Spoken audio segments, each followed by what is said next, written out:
Hello, everyone. This is Adam Meister, the Bitcoin Meister, the Disrupt Meister. Welcome to the One Bitcoin Show. Today is August the 26th, 2019. Strong hand, be a unique beast, value your wealth in Bitcoin, having hype, unconfiscatable, conviction, in motion, 5-digit realm, one Bitcoin equals one Bitcoin. And yeah, you know it. I am offended by selling. Get shirts like this. They're linked to below. Trezor. Hey, Fridays this week in Bitcoin at techbalt.com. TechBalt. You can follow me there on Twitter. Alex and Anders were rocking it. And of course, this weekend shows were great. So check out disruptmeister.com. I've got over 1,400 Bitcoin related shows there. All right. That's the archives, people. That's the archives. So let's get to today's happenings. Let's get to the present. And we're going to start with this Matt Odell tweet, which really sums up all of this nonsense for me. I mean, this is all I needed to hear. Kleiman's family won't be dumping Bitcoin on the market as a result of today's decision.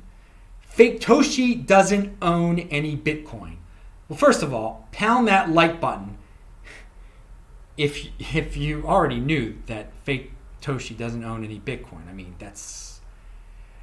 it should be pretty apparent at this point, but apparently it's not that apparent for some people. So what case am I talking about? What happened today? What happened a few hours ago? It's 2 a.m. here in Tel Aviv, but back in the U.S., it's still the 26th, and there's news, and here it is. The U.S. District Court for the Southern District of Florida rejected Faketoshi's testimony and rewarded the Kleiman estate with 50% of the alleged 1.1 million Bitcoins Dave Kleiman mined with Faketoshi between 2009 and 2011. Well, here's the thing, people, that Matt Odell pointed out, that it didn't happen. They didn't mine Bitcoin together. Faketoshi there's no trust, there's nothing. It's made up. It's completely bogus. For whatever reason it was done to gain attention, to make it seem like he was Satoshi, to make it to scare Bitcoin people. There was going to be a dump of Bitcoin one day. I don't know. I don't know how these type of people think, okay? But he definitely is a type of person. And a lot of you out there have no memory whatsoever. A lot of people in the space. I mean, I hope the people that watch this video have better long-term crypto memories, okay? Because just go back in time a few months ago. Who remembers this from a few months ago? Let me ask you a question. Do you remember when Faketoshi and his buddies were screaming and using curse words on Twitter nonstop, for a long period of time? It was about a week. How they were going to destroy Bcash, that they were going to have a war with Bcash, that it was over for King of the Trolls. It was done kaput. There was going to be a war. It was going to be horrible. It was going to be nasty. It was going to be this, that, and the other. There'd be no more Bcash. Now what happened? What happened with that? Tell me, people, what happened? Nothing happened. That didn't happen at all. And everyone forgets. Everyone's like, well, maybe he is. Maybe he does have a lot of Bitcoin at some trust somewhere. How can there be any maybes anymore with this guy? Seriously. He said there was going to be a war between Bcash and BSV, and Bcash would be destroyed. And Bcash is fine. Fine being relative to altcoins, but there was no war. There was no lots of money spent by billionaires to crush Bcash. No, nothing of the sort. Because he has nothing. It's just all talk. It's all nonsense. And I guess people in this space, they want drama. They want a soap opera. That person, Faketoshi, has nothing to do with Bitcoin. That court case today that's been going on, it has nothing to do with Bitcoin. So why people talk about it that have Bitcoin or are worried about it at all that have Bitcoin is beyond my understanding. Just use your memories, people. Go back a few months and think about all the claims he and his buddies were making then and how they were the claims were tremendous claims. There's going to be a war between and Bcash would be destroyed, and how nothing even close to that can happen, and it's all forgotten by all the people that. And it's just amazing how a cult can work, how Jim Jones can work the math. Anything the guy says is gospel, I guess, for some people. So don't. He said there must have been a war. We must have just forgot about this Bcash war. Bcash must not really exist. We don't realize that it doesn't exist. But anyway, people, get your long-term memories in crypto. Improve your memory skills so that when we have stories, and it's mostly clickbait stuff, but it shouldn't even be clickbait worthy. The person has nothing to do. He has no Bitcoin. He probably had nothing to do with it in the past. He couldn't even, all his claims about Bcash, also bogus. I mean, it has nothing to do with the future of Bitcoin. It's just some little story. So a lie. It's all a big lie. All right. So strong hand, people. Something like that. If something like that weakens your hand, I don't know what to say. You have no memory skills, I guess. All right, so we talked about that. And yeah, let's see. Oh, if you're in the super chat right now, we're live. You can do, if you have a question, just do a super chat. I'm answering super chats. Hello, my elite friends. It's always good to see you guys. And it's even though it's 2 a.m, it's good to get off a live show. I ran into some this evening, to say the least. All right, not non-technical delays, just life gets in the way sometimes, but I've got the conviction you're going to get a new show here every single day. Okay, so let's talk about something positive. Let's talk about the future instead of talking about like the bogus past. One day, we were talking about the average or the median home price in the United States is $200,000. And that people don't talk about maybe one day Bitcoin and housing will be very similar and a Bitcoin will be worth what a house is worth. Now, if that day happens, $200,000, let's just throw that number out there. As it gets closer to that number, there's going to be a panic out there of people, and you shouldn't be one of them. You can prepare for this panic now. If you've got like 0.01 Bitcoin laying around in like a few different wallets here and there, or even less than that, you're thinking, well, it's.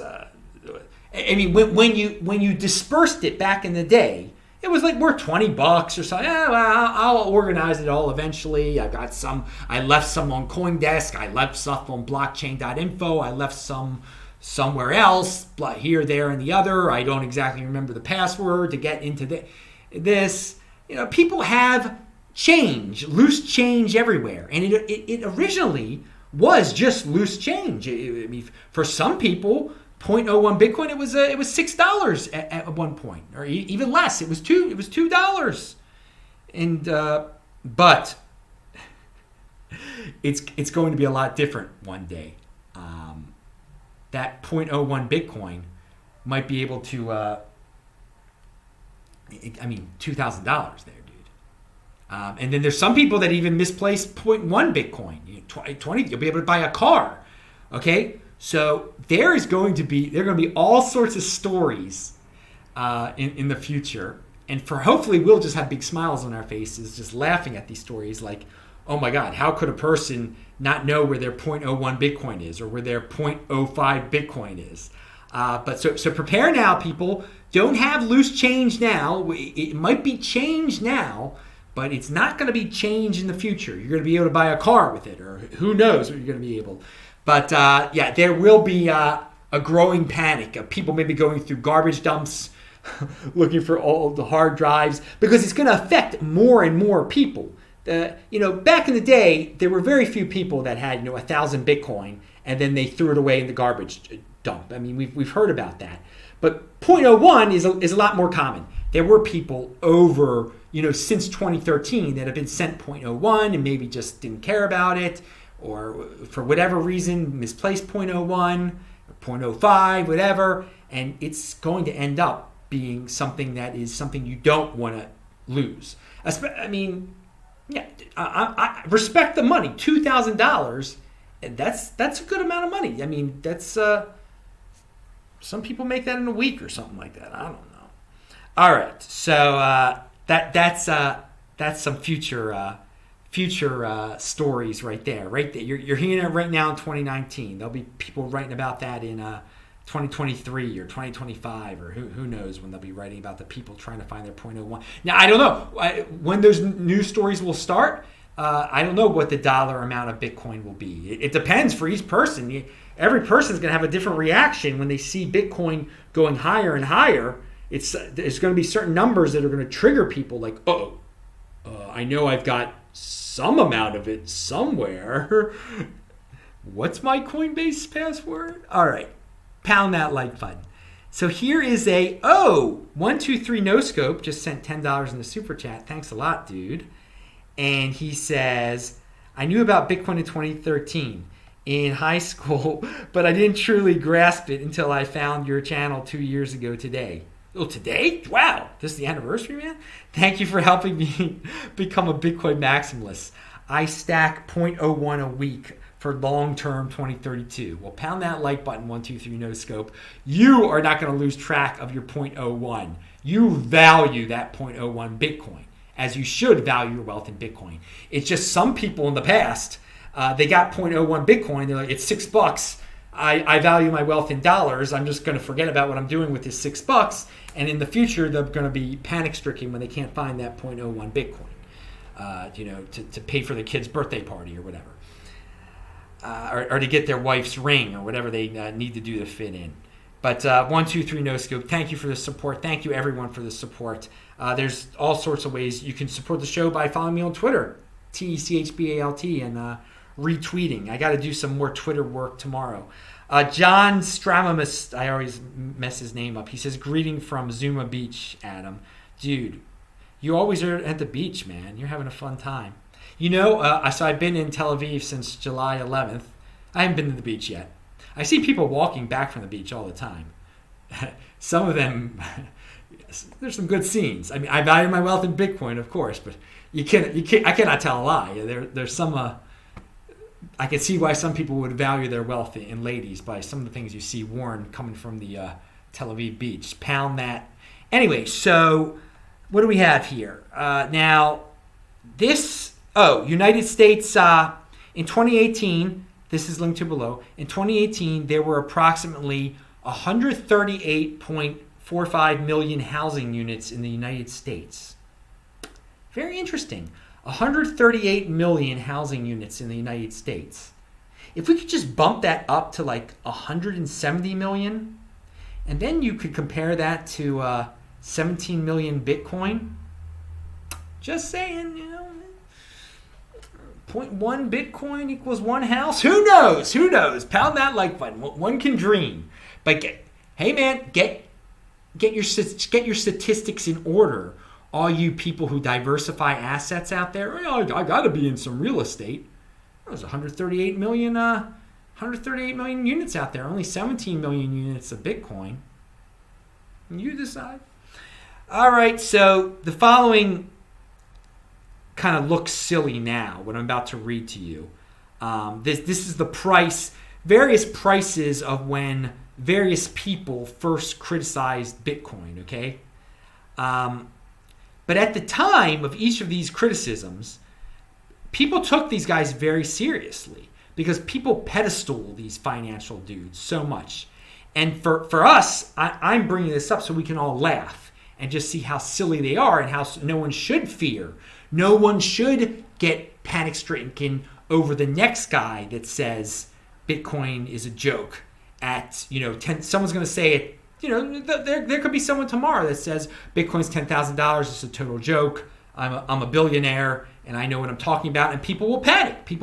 And what I'm about to read you, and it's linked to below, you should understand that no, one person ripping on Bitcoin, it looks real silly now. So here we go. The price when they first criticized Bitcoin. Peter Schiff at $17.50. Emin Gun Serer, I can't even pronounce his name, $214. Warren Buffett, $634. Nouriel Rubini, $637. Paul Krugman, $717. Jamie Dimon, $811. And I remember that Jamie Dimon one.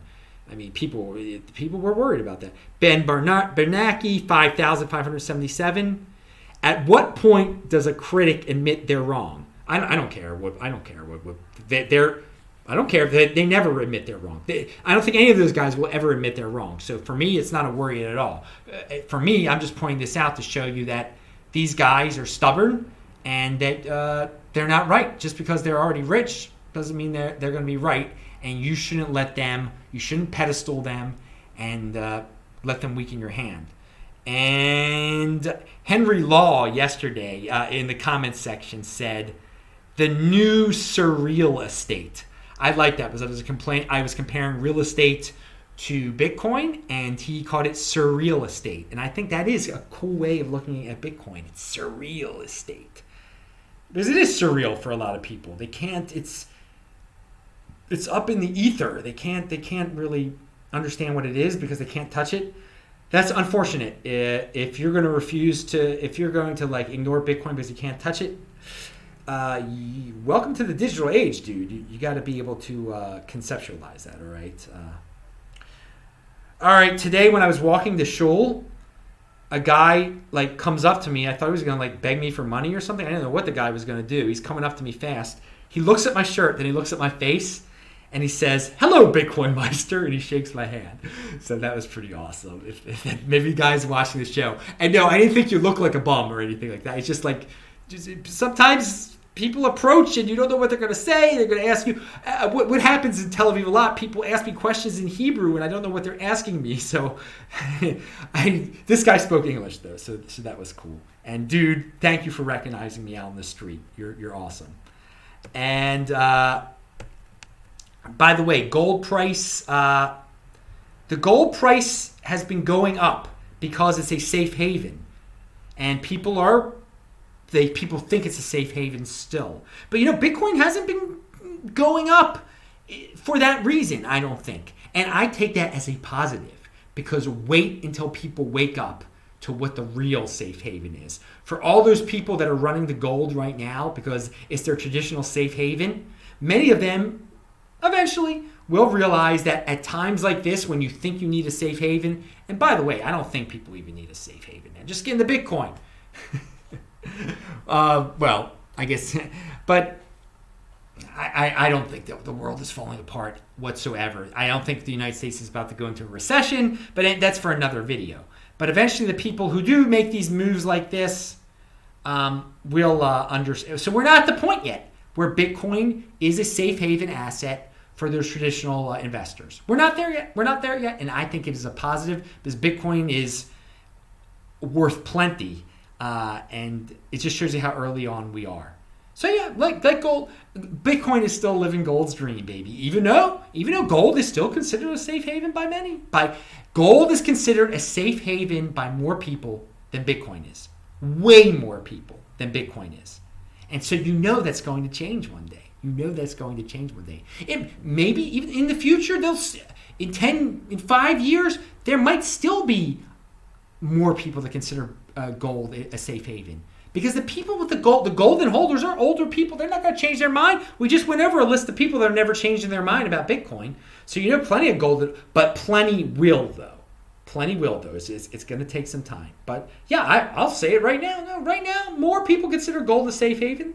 They don't understand what Bitcoin is. Again, it's the time young people become older people. You shall see.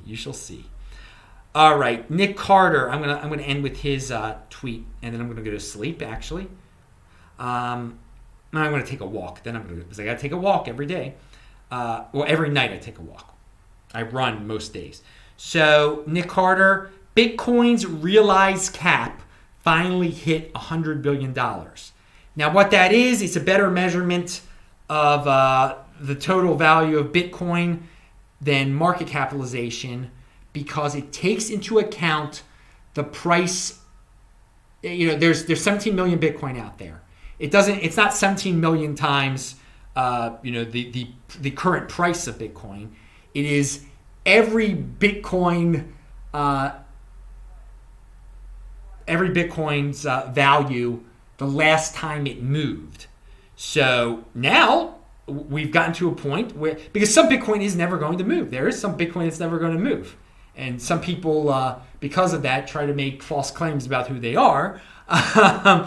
But no. So we've gotten to a point where the realized cap has hit $100 billion. So that is a positive. That is a good way. None of the other altcoins are obviously even close to that. Okay, that is it, people.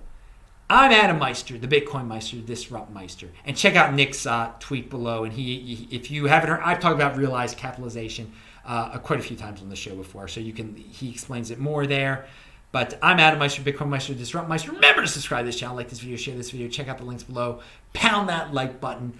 Bang that bell button. I will say hi to you guys in the chat. And, of course, click on those squares to see the most recent videos of mine to watch those. All right, let's turn this newfangled thing off.